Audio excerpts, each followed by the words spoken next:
Selamat datang di channel Ye Chen Ping Mania. Terima kasih kepada Tuan Rahim Awang dan Tuan Mohriduan yang sudah berlangganan di channel Ye Chen Ping Mania. Semoga dilancarkan rezekinya dan diberikan umur panjang yang penuh keberkahan. Terima kasih kepada semuanya yang sudah like dan subscribe. Semoga selalu diberikan kesehatan dan kesuksesan. Naga tak terkalahkan bab 7498 sampai bab 7499. 1 jam kemudian, kapal-kapal Angkatan Laut Maladewa tiba terlambat. Di tempat kejadian, hanya tersisa mayat-mayat yang harus mereka tangani, sehingga para prajurit bersiap untuk mengangkut mayat-mayat tersebut ke kapal, untuk dibawa kembali ke ibu kota, Male. Ye Chen mengirim pesan WeChat kepada Tawana, memintanya untuk menyampaikan pesan tersebut kepada Bernard Arnault. Setelah menerimanya, Bernard Arnault segera berkata kepada Tawana, "Nona Swift, mohon balas surat Tuan Ye atas nama saya, dengan mengatakan bahwa beliau jarang membutuhkan bantuan saya, dan saya pasti akan berusaha sekuat tenaga untuk ini." Setelah itu, ia melangkah maju bak ayam jantan yang gagah dan menyatakan kepada komandan, mayat-mayat ini semuanya adalah tentara bayaran dari perusahaan Blackwater. Di bawah pengawasan netizen di seluruh dunia, saya tidak akan membiarkan penanganan yang tidak pantas terhadap mayat-mayat ini. Setiap mayat harus diselidiki identitasnya secara menyeluruh. Lebih lanjut, saya menuntut agar pemerintah Amerika bertanggung jawab atas masalah ini. Jika tentara bayaran ini memang dari Blackwater, perusahaan harus memberikan penjelasan kepada publik. Mendengar kata-kata ini, eksekutif Blackwater yang menonton siaran langsung hampir muntah darah. Rencana awal mereka adalah meminta korps diplomatik AS bernegosiasi dengan Maladewa, baik untuk mengangkut mayat-mayat tersebut kembali ke AS untuk dibuang atau mengirim seseorang untuk menanganinya secara diam-diam, memastikan mayat-mayat tersebut tidak akan digunakan sebagai alat tawar-menawar. Para tentara bayaran Blackwater sebagian besar dikenal publik, karena perusahaan itu sendiri beroperasi secara terbuka di mata publik, diakui secara global, dengan para personelnya diwajibkan mendaftarkan detail profesional mereka di AS. Para tentara bayaran ini, dalam kehidupan nyata, adalah individu nyata dengan lingkaran keluarga, teman, dan koneksi sosial mereka sendiri, masing-masing terhubung dengan setidaknya ribuan kontak langsung dan puluhan ribu, bahkan jutaan, kontak tidak langsung. Setelah identitas mereka diverifikasi dan dipublikasikan, lingkaran setiap orang akan memicu diskusi. Orang-orang akan berbagi di media sosial bahwa si Anu adalah teman sekelas, tetangga, atau sepupu saudara tetangga mereka.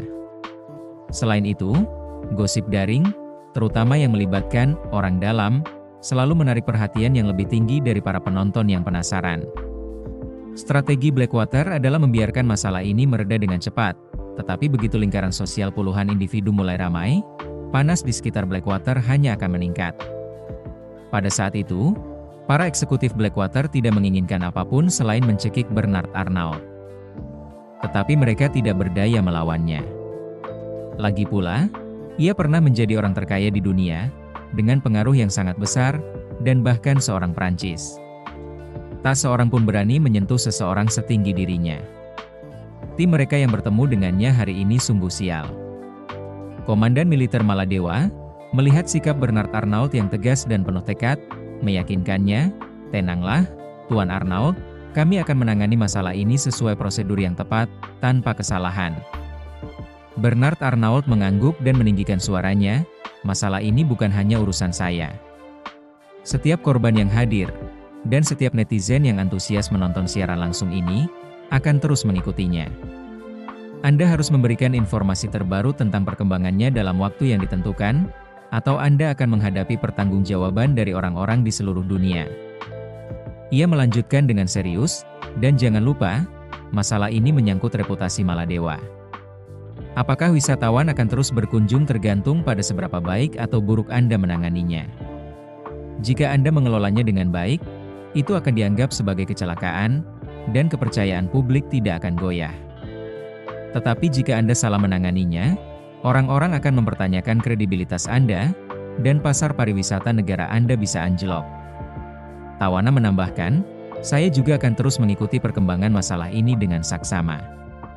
Mulai hari ini, saya akan mendedikasikan setidaknya 30 menit setiap hari untuk menyiarkan langsung perkembangannya di akun pribadi saya, membagikan perkembangannya dengan penggemar di seluruh dunia. Saya harap Anda tidak mengecewakan kami. Jika Bernard Arnault mewakili kaum aristokrat elit dunia, Tawana mewakili publik global.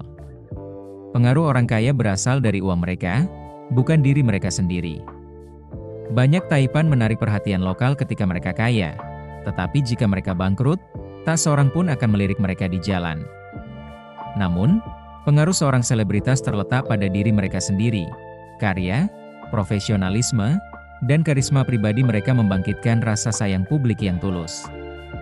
Bahkan jika mereka pensiun dari sorotan, mereka tetap akan menarik perhatian orang banyak di jalan. Dengan Bernard Arnault dan Tawana yang sama-sama bersuara, kekuatan mereka saling melengkapi dengan sempurna. Yang satu kaya dan bisa memegang kekuasaan yang luar biasa, yang lain berbakat dan bisa menggalang dana jutaan dolar. Komitmen bersama mereka untuk memantau situasi secara ketat tidak hanya menekan Blackwater tetapi juga membuat para pejabat Maladewa berkeringat dengan gugup. Mereka tahu masalah ini telah menarik perhatian global yang besar dalam waktu singkat. Jika mereka tidak menanganinya dengan memuaskan semua orang, reputasi bangsa mereka akan terpukul parah, berpotensi melumpuhkan industri pariwisata mereka, landasan ekonomi mereka, selamanya. Terima kasih masih menyimak channel Ye Chen Ping Mania. Pariwisata adalah pilar ekonomi Maladewa yang sesungguhnya, dan mereka tidak mampu menanggung bencana seperti itu. Belum lagi Blackwater, bahkan jika pejabat AS turun tangan, mereka tidak dapat menutupi apapun, karena Maladewa kekurangan sumber daya strategis atau signifikansi geopolitik. AS tidak memiliki insentif untuk mendukung negara sebesar ini, sehingga mereka harus berjuang sendiri.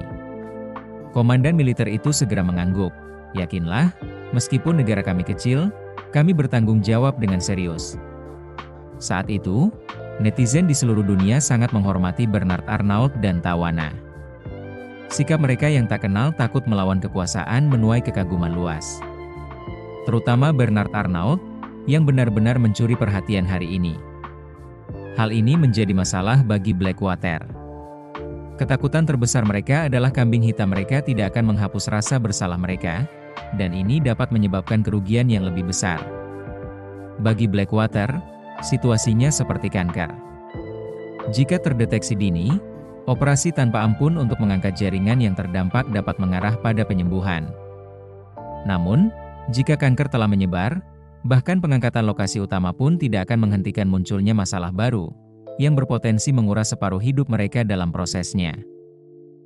Meskipun militer Maladewa membutuhkan waktu lama untuk memproses kejadian tersebut, M. Alan dan Xiao Changkun tetap bersemangat. Hal ini sebagian besar berkat hadiah $100.000 yang dijanjikan Bernard Arnault.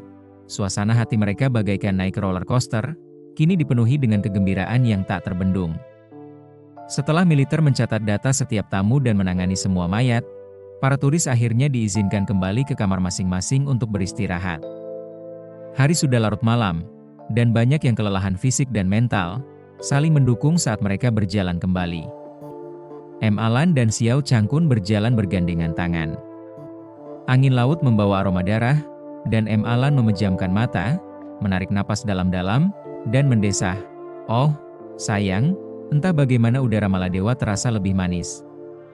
Xiao Changkun merasakan hal yang sama tetapi tidak menyadari bahwa itu adalah darah segar di udara. Dia terkekeh. Astaga, datang ke sini untuk jalan-jalan, tidak mengeluarkan uang apa-apa, dan mendapatkan $100.000 gratis? Lupakan udara yang lebih manis, kurasa air laut pun terasa manis. M. Alan berkata dengan riang, dengan tahun baru Imlek yang sudah dekat, keberuntungan ini adalah pertanda kita akan mendapatkan keberuntungan besar tahun depan. Lalu, dia tiba-tiba teringat sesuatu dan berkata dengan kecewa, "Sungguh rugi, rugi yang sangat besar." Xiao Changkun bertanya dengan tergesa-gesa, "Apa ruginya?" M. Alan meratap, "Curan dan menantu kita tersayang tidak datang ke bar malam ini. Jika mereka datang, bukankah itu berarti kompensasi $100.000 lagi?"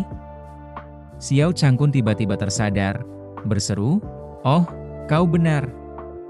Sial, sungguh rugi besar. $100.000 ludes begitu saja."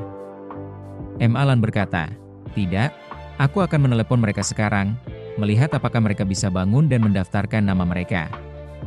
Katakan saja kita lupa mendaftar sebelumnya dan ingin menambahkan mereka sekarang. Mungkin kita masih bisa mendapatkan kompensasi itu. Setelah itu, ia mempercepat langkahnya, siap untuk berlari kecil kembali dan membangunkan Ye Chen dan Xiao Churan.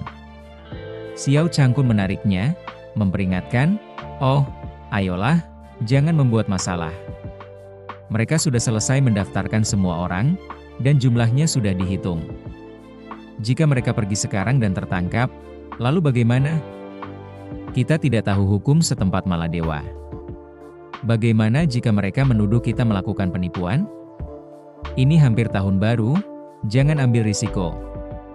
M. Alan berhenti, mendesah, dan berkata, "Benar juga.